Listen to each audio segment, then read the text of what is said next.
Okay, I've already started a little bit here. I took everything off the arm except for this threaded rod with all the nuts on it. What I want to do is take this thing down, and this is just a collar that goes around the top up here. It's held on with 4 screws, no glue, because what's inside there is a round disc that we're about to see right here, and it's greased up with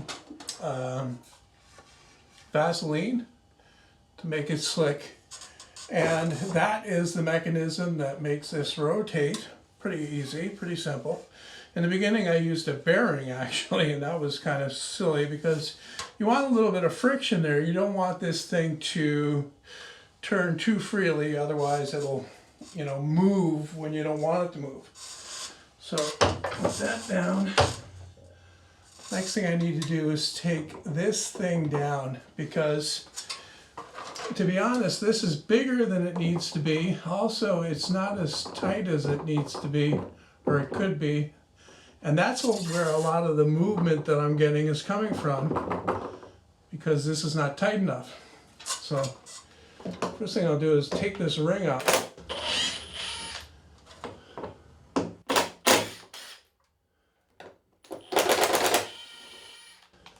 I think maybe this is glued. No, it's not glued. I don't think I glued any of this, because I knew almost certainly that I would have to take it apart at some time. I'll take this down.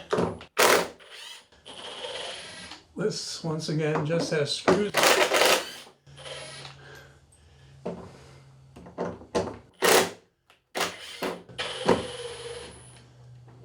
Okay, it's gonna fall.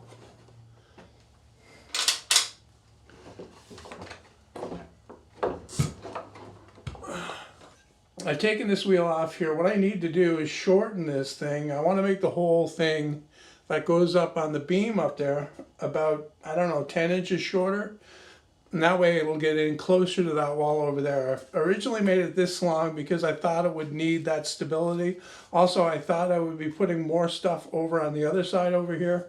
But as it turns out, I'm hanging everything off where the camera is, which makes sense. Okay, I figured out how long this can be.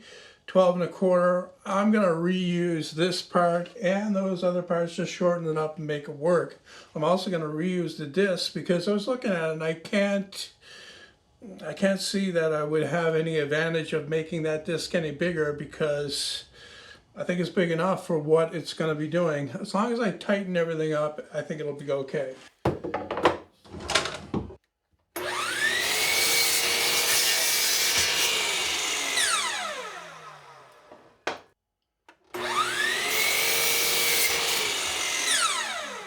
Okay, I've got these cut off, and you might be wondering what the green tape is for. And that was to shim these down so they wouldn't be so tight, because once upon a time they were tighter than what they are now. I've also cut off this end over here, and I'm going to use that to line up the hole to put the wheel back on. And I figure this is the easiest way rather than measuring it. I got the right size drill bit here. I'm just going to drill down through. And then I can finish drilling it, and then I can drive the screw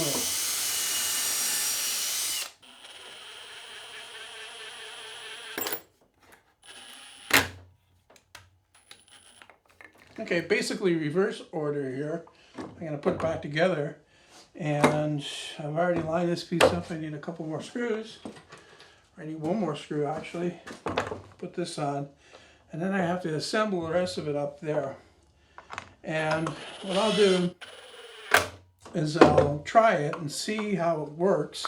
And then if I have to, I'll remove these strips of green tape on here that are acting as shims, because I really do think that they're not needed anymore.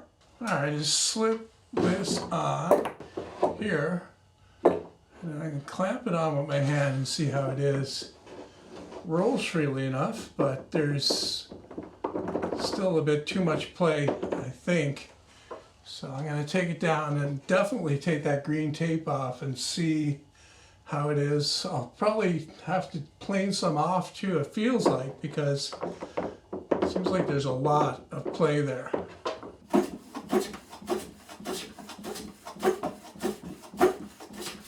Okay, what I wound up doing was I actually had to plane both of these down a little bit to get them tight enough. This one goes over here, and on this one goes over here.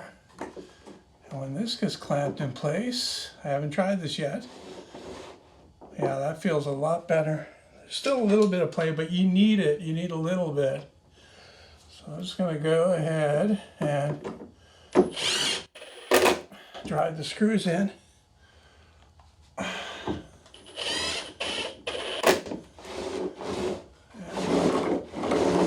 That's good.